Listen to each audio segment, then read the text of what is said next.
Cerita novel Perintah Kaisar Naga bab selanjutnya. Ojo lali subrek, like and comment ya, yuk gasken. Yang lain melihat naga emas yang terbang di atas kepala Chen Ping, dan mereka semua tercengang. Chen Ping, seorang kultivator di alam gabungan, sangat mengejutkan mereka. Menghadapi naga emas, bahkan 81 harimau pun mulai gemetar. Ini adalah penindasan terhadap garis keturunan, dan binatang purba ini mengetahui dengan lebih jelas seperti apa keberadaan garis keturunan naga emas itu.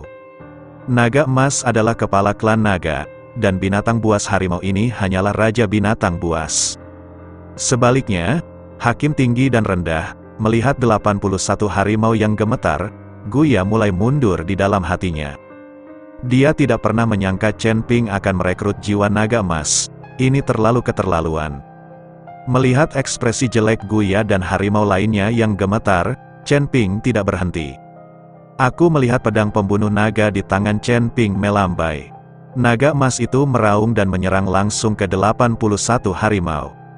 Naga emas menyerbu ke dalam kelompok harimau, seperti serigala ke dalam kawanan domba, membunuh satu dengan satu gigitan, dan membunuh yang lain dengan satu kaki. Harimau ganas itu berada dalam kekacauan dan melarikan diri kemana-mana, tapi mereka tidak bisa lepas sama sekali dari jangkauan pulau. Tiba-tiba, harimau-harimau itu dibunuh oleh naga emas satu persatu, dan tombak penahan langit jatuh dari langit satu persatu, berubah menjadi tumpukan tulang yang patah. Itu hanya pekerjaan sesaat, dan dari 81 harimau, tidak ada satupun yang tersisa. Bone Cliff menderita selama ribuan tahun, dan semua Sky Spear dimurnikan menjadi ketiadaan saat ini. Bone Cliff tanpa Sky Spear seperti harimau tanpa gigi. Setelah membunuh harimau-harimau itu, naga emas itu membubung ke langit sambil mengaum, lalu memasuki tubuh Chen Ping. Chen Ping memandang Guya dengan tenang, wajahnya penuh ketidakpedulian.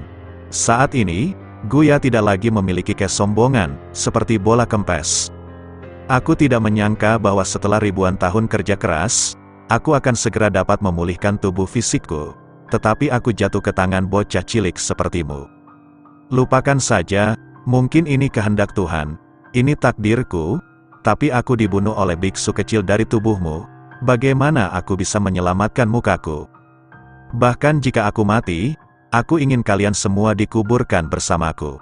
Setelah Guya selesai berbicara, tangannya perlahan membentuk segel di dadanya, dan seluruh tubuhnya melayang di udara. Tiba-tiba, bel perak berbunyi antara langit dan bumi. Suara ini, seolah-olah datang dari 9 hari lagi, atau dari jurang bawah tanah, bergema di seluruh pulau. Mendengar suara bel perak, semua orang tercengang. Guya membuka mulutnya perlahan, dan kitab suci kipas ditransmisikan dari mulut Guya ke segala arah. Dengan keluarnya kitab suci Guya, dunia bergetar, dan gelombang panas tak berujung naik dari pulau kecil dan lautan tinta. Nyala api mendekati tebing tulang, dan tanda tak berujung berkedip-kedip di dalam nyala api. Langit dan bumi langsung dipenuhi api, seluruh lautan tinta melonjak, dan langit menjadi lautan api. Melihat mantra yang diucapkan oleh Guya, Chen Ping sedikit mengernyit, seperti yang diharapkan dari seorang biksu kuno. Bahkan jika dia kehilangan tubuhnya, dia masih bisa merapal mantra seperti itu hanya dengan satu jiwa yang tersisa. Guya mengangkat tangan kanannya perlahan, dan bunga teratai api hitam muncul di depannya. Lautan tinta hitam memantulkan bunga teratai api hitam, mendistorsi seluruh kehampaan. Munculnya teratai api menyebabkan semua kekuatan api di dunia sekitarnya mengalir menuju tebing tulang. Di lautan tinta, seperti gunung berapi yang meletus, kumpulan api meletus dari dasar laut. Teratai api semakin membesar, dan Guya tergantung di tengah teratai api, dikelilingi oleh api. Kemudian nyala api yang meletus menyatu di atas teratai api, seperti naga api. Ketika semua orang melihat pemandangan ini, mereka benar-benar tercengang. Tebing tulang ini akan menghancurkan dunia, dan mereka akan mati bersama. Teratai api terus menyerap api, dan menjadi semakin besar, hingga menutupi seluruh pulau. Naik ke kapal roh. Ayo, ayo, Chen Ping berteriak pada orang-orang yang masih linglung. Mo San Guilao bereaksi, dan bergegas menuju perahu roh di tepi pulau satu demi satu. Semua orang bergegas untuk melompat ke kapal roh. Kemudian perahu roh berlayar menjauh dari pulau dengan kecepatan tercepat, dan berhenti setelah berlari lebih dari 10 mil. Chen Ping, Gao Qilan berteriak keras. Sekarang Chen Ping sendiri berada di pulau kecil, menghadap teratai api yang menakutkan di langit. Apakah dia masih bisa bertahan? Tuan Chen, apakah dia baik-baik saja? Mata Ji Yun penuh kekhawatiran. Tapi dia tahu bahwa dengan kekuatannya, apalagi menyelamatkan Chen Ping, mungkin sulit untuk mendarat di pulau saat ini. Tidak apa-apa, kekuatan Tuan Chen berada di luar imajinasi kita semua. Hantu Gunung Iblis memiliki kepercayaan yang tak tertandingi pada Chen Ping. Karena Chen Ping menyegarkan kesadarannya lagi dan lagi. Setelah semua orang meninggalkan pulau, tubuh emas Chen Ping yang tidak bisa dihancurkan bersinar dengan cahaya keemasan yang paling terang. Dan pada saat yang sama, Chen Ping terbungkus lapisan api di luar tubuh emas yang tidak bisa dihancurkan. Di ruang asli Chen Ping, bintang-bintang dari sumber api menjadi sangat terang. Chen Ping bermaksud mengikuti tebing tulang ini untuk melawan api. Nyala api Guya hanyalah api di tengah bumi, tetapi asal mula api Chen Ping berasal dari nyala api iblis. Jadi dalam hal nyala api Chen Ping bahkan lebih baik. Tapi sekarang Guya memegang sikap putus asa, dan dia tidak takut lagi. Kalau tidak, dia tidak akan berani mengembang teratai api sedemikian besar. Melihat Chen Ping tidak melarikan diri tetapi masih aktif bertarung, Guya mendengus dingin dan berkata, "Nak, kamu tidak punya kesempatan. Di bawah teratai api ini, tidak ada kehidupan yang akan bertahan, dan bahkan pulau kecil ini akan hancur. Ada. Apakah ada kesempatan? Itu bukan terserah kamu. Tapi untukku, ada banyak orang yang ingin membunuhku, dan ada banyak kekuatan kuno di antara mereka. Tapi bukankah pada akhirnya aku hidup dengan baik? Kali ini tidak terkecuali." Chen Ping masih mencoba yang terbaik untuk memobilisasi sumber api di tubuhnya, dan mulutnya penuh dengan penghinaan. Guya tidak mengatakan apa-apa, tapi seluruh orang itu tiba-tiba tenggelam. Teratai api besar segera mendesak ke arah pulau. Chen Ping menatap teratai api dengan kedua matanya, dan berdiri tegak, sementara nyanyian naga bergema di tubuhnya. Chen Ping terbakar dengan api di sekujur tubuhnya, tapi nyala api ini seperti nyala api kecil di depan teratai api besar. Tampaknya sangat tidak penting, tetapi Chen Ping tidak bergeming. Teratai api akhirnya mendarat dengan keras, menghantam pulau dengan keras. Dengan sosok yang menggelegar, seluruh pulau dilalap lautan api. Di permukaan laut sekitarnya, gelombang besar setinggi 100 meter terjadi, menyebar ke sekitarnya secara terus-menerus, gelombang demi gelombang. Perahu roh, yang jaraknya lebih dari 10 km, terombang-ambing oleh ombak besar, seolah-olah akan terbalik kapan saja. Melihat ini, Gao Qilan berteriak sedih dan marah. Yang lain juga berkeringat dingin untuk Chen Ping. Lagi pula, di bawah serangan semacam ini, belum lagi Chen Ping, seorang kultivator di alam komposit, bahkan seorang kultivator di alam kesengsaraan transendensi, dia mungkin tidak dapat menahannya.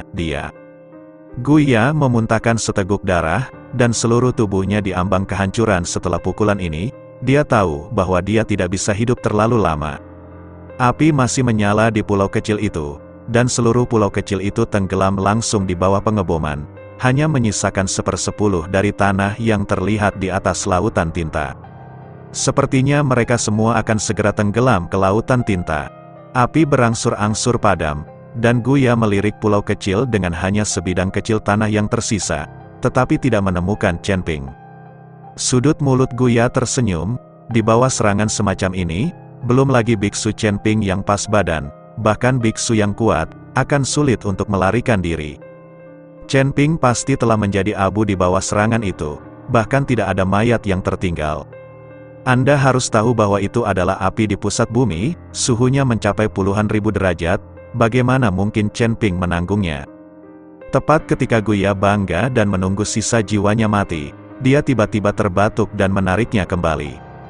Itu tidak terlalu kuat, tapi terlalu lemah. Tubuhku hitam semua. Saya melihat Chen Ping muncul dari bumi yang hangus. Seluruh tubuh Chen Ping hangus hitam, seolah-olah terbakar. tetapi tubuh emas yang tidak bisa dihancurkan di tubuhnya masih utuh, yaitu pukulan barusan. Bahkan tubuh emas Chen Ping yang tidak bisa dihancurkan tidak dapat dihancurkan. Ini juga karena fakta bahwa ketika Chen Ping menyerap energi naga, tubuh emasnya yang tidak bisa dihancurkan juga menguat. Chen Ping berdiri, menyapu kotoran dari tubuhnya, dan membelai rambutnya. "Sial, rambutku berantakan." Chen Ping menatap Guya dengan provokatif. Melihat Chen Ping, Guya tidak terluka, dan dia akan menjadi gila. Ini adalah langkah putus asanya, dan dia berencana untuk mati bersama.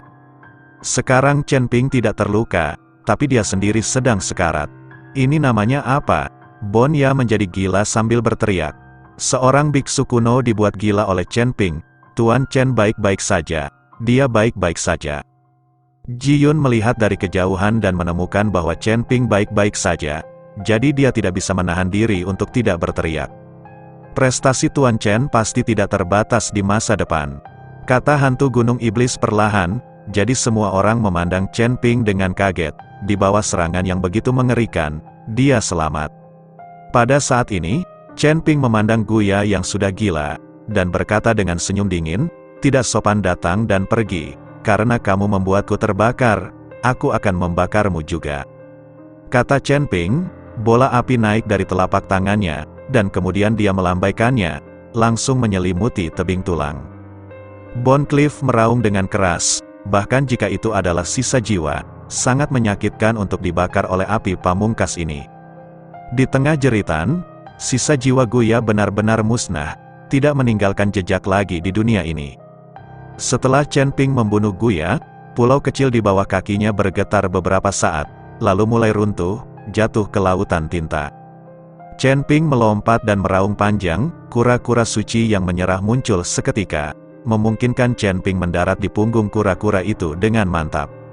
Segera, pulau itu tenggelam, dan banyak kepala muncul tidak jauh dari situ. Orang-orang ini adalah Ye Fengqing, Zhou Tai dan lainnya yang merasa nyaman dan menyerap kekuatan spiritual di bawah sana.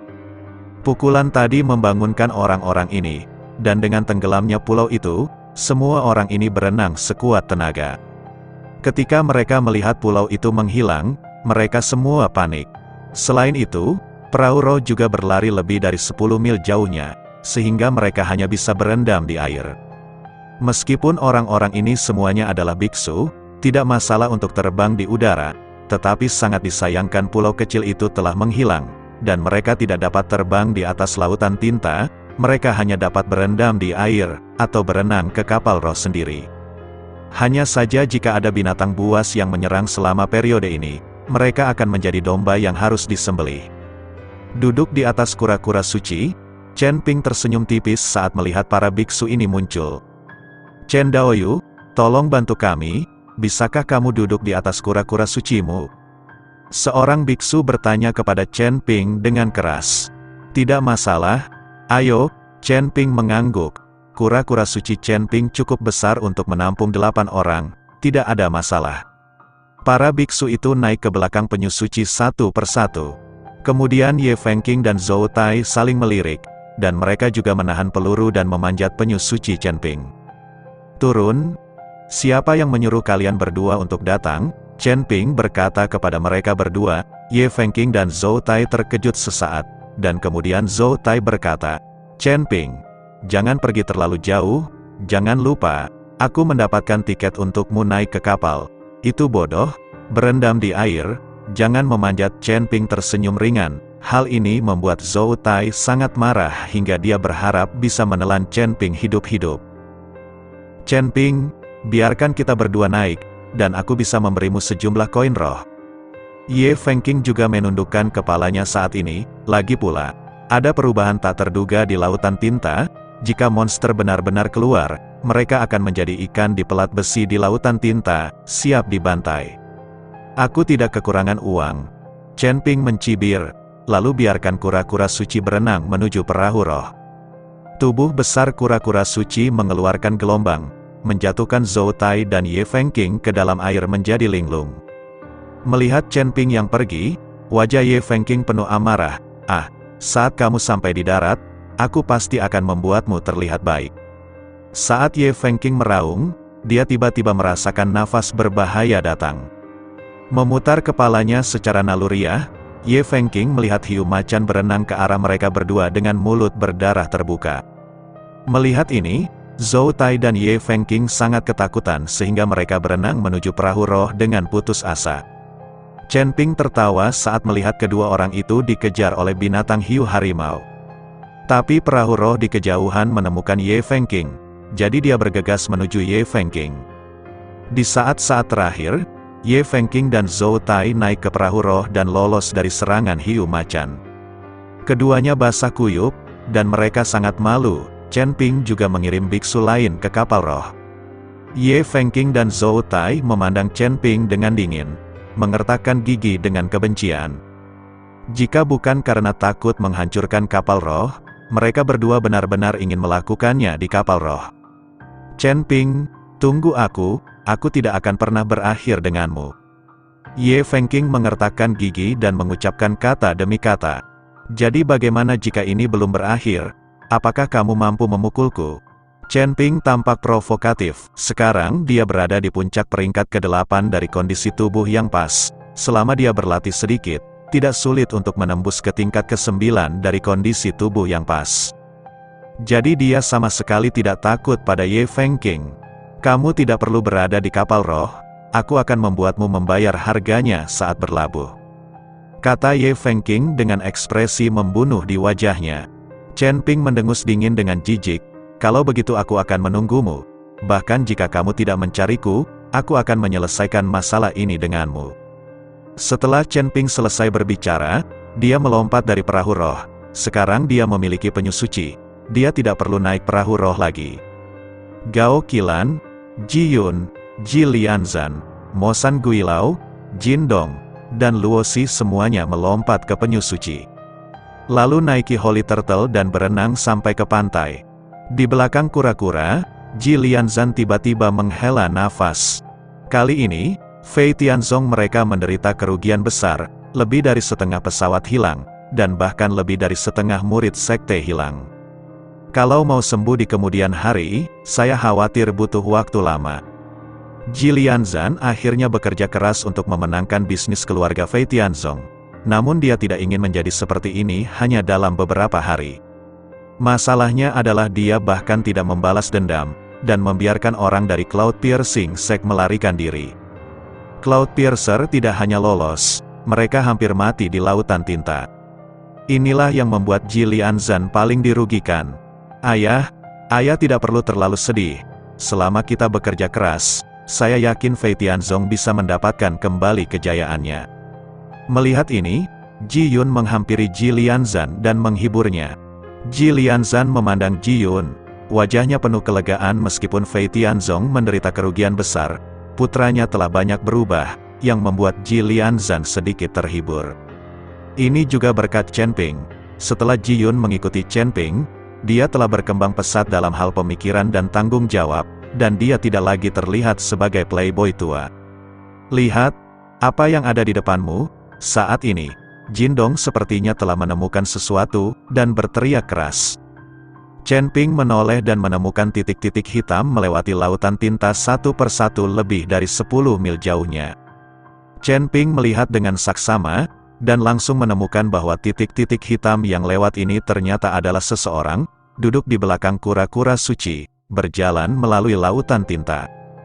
Chen Ping melihat dengan kasar, dan ada lusinan orang, bahkan kura-kura suci pun memiliki lebih dari selusin.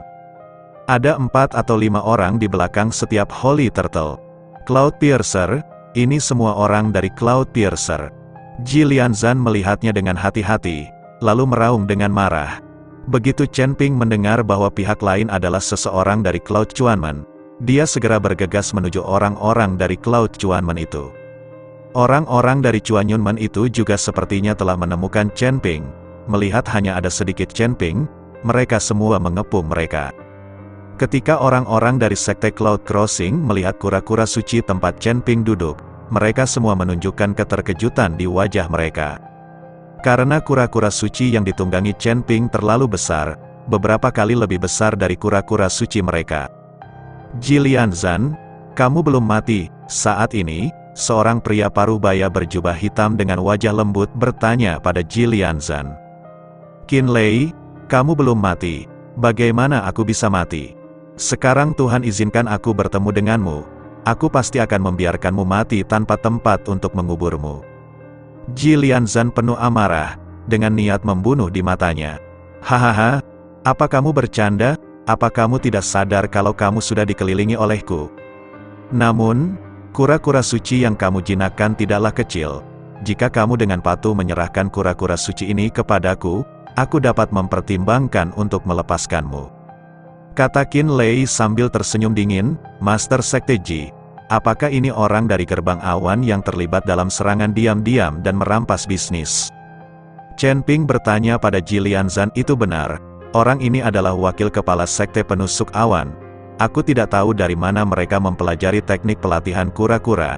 Mereka menjinakkan banyak kura-kura suci, jadi mereka dengan mudah menyeberangi lautan tinta dan menyerang kita. Ji Lianzan mengangguk dan berkata, teknik latihan kura-kura. Chen Ping terkejut sesaat, lalu tersenyum dan berkata, ini teknik yang bagus, tapi aku tidak tahu apakah teknik latihan kura-kura mereka sebagus milikku. Kemudian Qin Lei mendengarkan kata-kata Chen Ping, lalu memandang Chen Ping dan berkata, Nak, apakah kamu tahu cara melatih kura-kura? Apakah kamu menjinakkan kura-kura suci yang kamu duduki ini? Aku menjinakkannya, kata Chen Ping. Sekarang kamu memutuskan hubungan dengan kura-kura suci, dan kura-kura suci itu milik kami. Sikap Qin Lei sangat arogan. Untukmu? Chen Ping tersenyum. Apakah kamu anakku atau cucuku? Jika itu milikmu, itu akan menjadi milikmu. Panggil ayah, aku bisa memberimu penyu suci. Kata-kata Chen Ping langsung membuat Ji Lianzan tertawa. Bagaimanapun, Qin Lei juga merupakan wakil ketua sekte dari Sekte Chuanyun. Chen Ping benar-benar membuat orang memanggilnya ayah. Tuan Chen, jika Anda memiliki anak laki-laki sebesar itu tidak membuat Anda terlihat terlalu tua. Menurutku kamu harus membiarkan Nona Gao melahirkan anak laki-laki gemuk yang besar untukmu. Kamu tidak ingin orang tua seperti anakmu. Ji Yun juga bercanda. Ji Yun, apa yang kamu bicarakan? Siapa yang akan melahirkan anak laki-laki gemuk besar untuknya? Dia memiliki Huo Feng dan Jia Meng, dan Nona Liu, giliranku untuk melahirkan seorang anak. Meskipun Gao Qilan pemalu, ada sedikit kebencian dalam kata-katanya. Lagi pula, gadis-gadis itu semua disukai oleh Chen Ping. Pada saat itu, Gao Qilan juga mendengar teriakan para gadis itu, dan dia sangat senang saat mendengarnya. Tapi dia belum tersentuh oleh Chen Ping, jadi bagaimana mungkin dia tidak memiliki kebencian? Kemudian Qin Lei hampir menjadi gila karena marah saat ini. Tidak apa-apa jika Chen Ping memarahinya, tetapi yang lain mulai memperlakukannya seperti udara. Kamu masih ingin menggoda ketika kamu akan mati. Hari ini aku akan membiarkanmu menjaga dirimu sendiri di lautan tinta ini. Setelah selesai berbicara, Qin Lei mulai mengeluarkan suara menusuk. Kura-kura suci yang diduduki Chen Ping menjadi tampak gelisah setelah mendengar suara itu, dan menggeliat putus asa. Ini adalah teknik pelatihan kura-kura Qin Lei, yang membuat kura-kura suci cemas.